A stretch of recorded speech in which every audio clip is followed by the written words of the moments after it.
Quelle est la crédibilité que nous devons d'ailleurs donner à ces actions menées justement par les diasporas des 3 pays respectifs, Mali, Niger, Burkina Faso?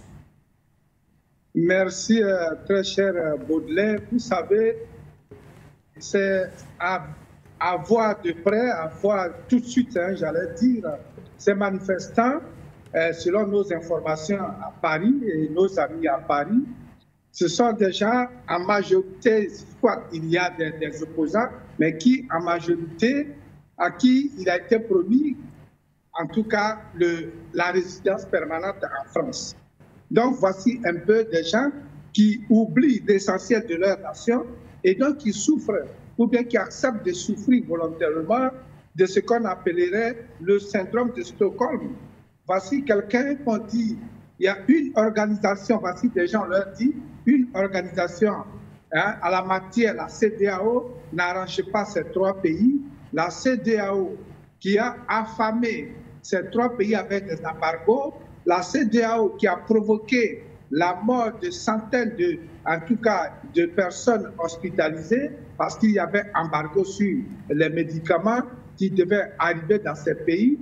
La CEDEAO qui, ma foi, était même prêt à aller en découte avec ces pays, avec des armes. On connaît le cas de Dramane Ouattara de Côte d'Ivoire qui avait déjà préparé son contingent pour aller attaquer, par exemple, le Niger. Et on voit que voici des fils de ces pays qui sortent pour dire non, nous n'avons plus de vie parce que vous nous sortez de la prison, on n'a plus de vie, on est habitué à la prison, donc on veut rester en prison. C'est vraiment un contraste, c'est malheureux.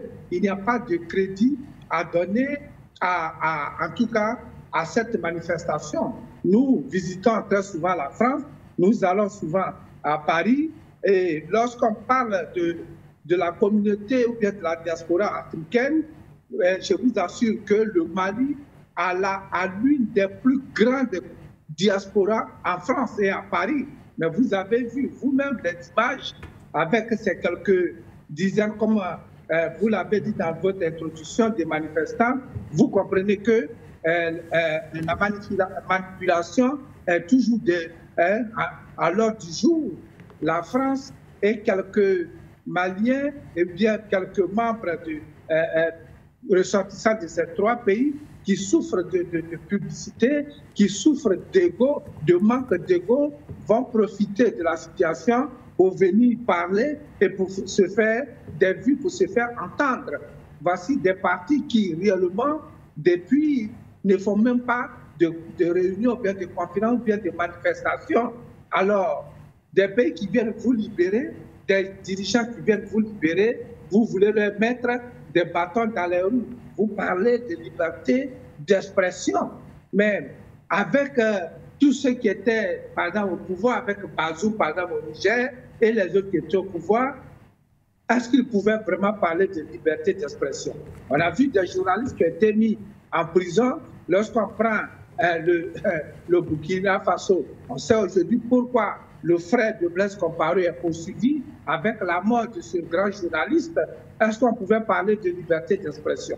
Donc voici des faits qui contrastent carrément avec ce que ces gens-là sont en train de dire, avec ces gens, en tout cas, je dirais, mis en fonction, des gens agités par derrière pour aller manifester sur cette place-là.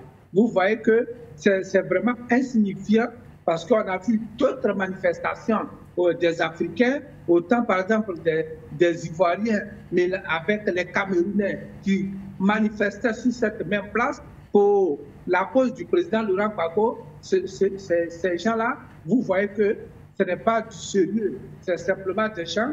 Bon, on leur a promis le séjour, comme je l'ai dit déjà, donc il faut sortir.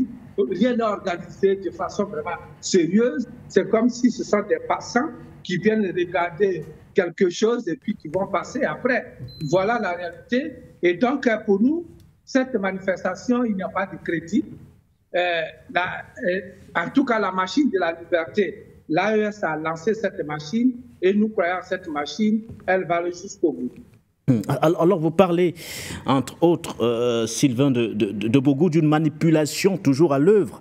Et que faire justement des principes d'intégration évoquées justement par ces manifestants en question n'ont-ils pas le droit de dénoncer ces cas de violation de liberté d'expression? Quand je reviens par exemple sur la sortie d'un Nigérien installé notamment en Normandie, dans le nord-ouest de la France, il dit ceci, je cite: « La liberté d'expression est bafouée au Mali, au Niger et au Burkina Faso. Aujourd'hui, toute personne qui essaie d'y prendre la parole risque de se retrouver en prison, alors que nous, ici, nous avons la possibilité d'exprimer notre mécontentement. » N'ont-ils pas le droit de le faire, Sylvain de Bogou? Non, la liberté d'expression, nous disons il n'y a pas de problème. Ils peuvent s'exprimer. Nous ne demandons pas aux dirigeants de l'AES de déprimer tous ceux qui s'expriment, mais on leur demande simplement de savoir s'exprimer. En Europe où ils sont, en France par exemple où ils sont, on a vu la manifestation des gilets jaunes. Oui, on a vu la manifestation des gilets jaunes où il y a eu des morts, où la police a vraiment crevé les yeux même des manifestants. Ça, c'est aussi l'expression, la manifestation de l'expression libre. Mais il y a des limites quand même dans un pays. Il n'y a pas de loi sans limite.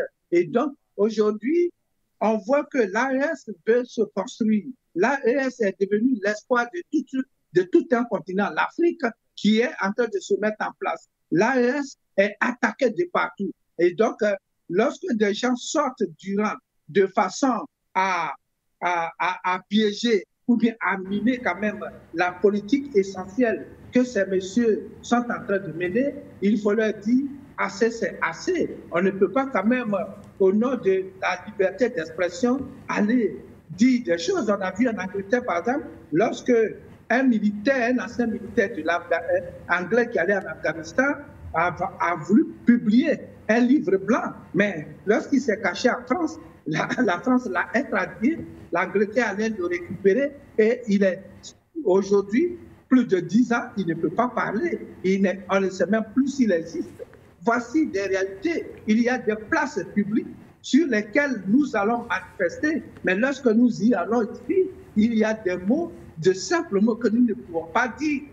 Il y a de simples mots que nous ne pouvons pas sortir. Ou bien lorsqu'on adresse des lettres aux officiels, il y a des mots qu'on ne peut pas faire sortir. Personnellement, je suis par exemple dans celui-là qui organise les manifestations. C'est mon nom qui est par exemple à la police anglaise. Et donc, quand il y a débordement, c'est moi qu'on doit saisir à tout moment. Donc, je dois faire attention à cela. Et la dernière marche, c'était la sortie des Ivoiriens, par exemple, où on m'avait fixé une somme de 15 000 livres parce que je n'aurais pas respecté les barrières au temps du Covid. Mais il fallait que j'arrive à les convaincre parce que ce sont eux qui nous ont mis dans une boîte au lieu d'une grande place.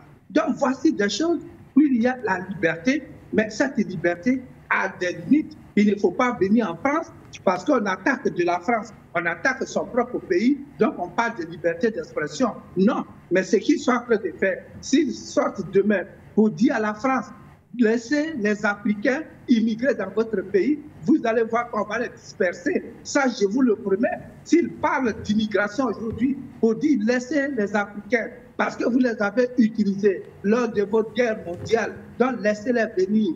C'est vous qui créez les problèmes en Afrique.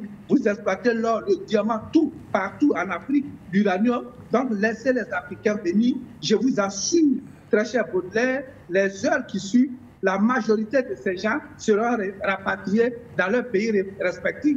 À ce niveau, on ne parlera pas de liberté, expression de notre liberté, mais on parlera d'atteinte à la sûreté de l'État français. Voilà, merci à vous, Sylvain de Bogou.